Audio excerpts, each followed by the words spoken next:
اور آبادی پھر بھی بڑھتی جاتی تھی. ابھی اخبار میں آج ہی تھا کہ خیر انفرادی اعتبار سے یا پرائیویٹ سیکٹر سے اسپتال بن رہے ہیں اور چل رہے ہیں، اور بڑے اسپتالوں میں خاص طور پہ سول ہاسپٹل، جنا ہاسپٹل، انڈس ہاسپٹل اور دوسرے، تو وہیں پہ میں یہ سمجھتی ہوں کہ کچھ معلومات ملنی چاہیے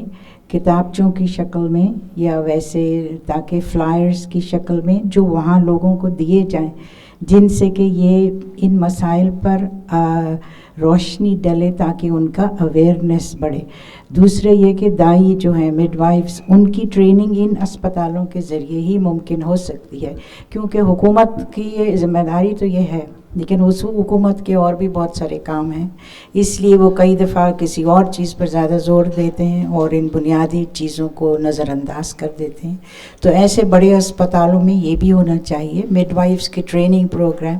یا خواتین کی بھی. اور سندھ حکومت نے، جہاں تک مجھے معلوم ہے، سب سے زیادہ ویمن امپاورمنٹ اور اس کے ساتھ ساتھ خواتین کا فیصلہ سازی میں شرکت کرنا، اور اس کے ساتھ ساتھ معاشی اعتبار سے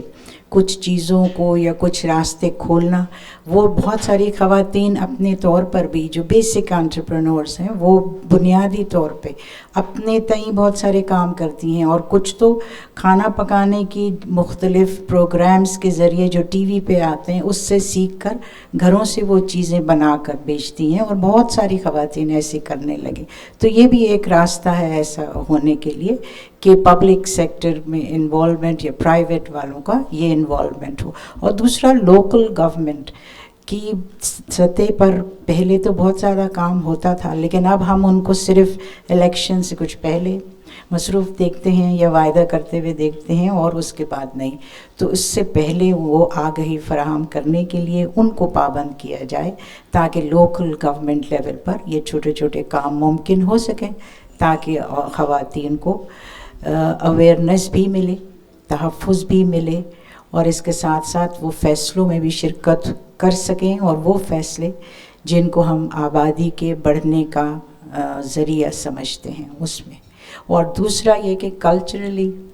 مذہبی اعتبار سے بھی، ثقافتی اعتبار سے بھی، اور ایک مائنڈ سیٹ کے اعتبار سے بھی، مرد اپنے آپ کو، اور خاص طور پہ ایسے علاقوں میں جہاں تعلیم بہت کم ہے، اپنے آپ کو سمجھتے ہیں اور جانتے ہیں کہ عورتیں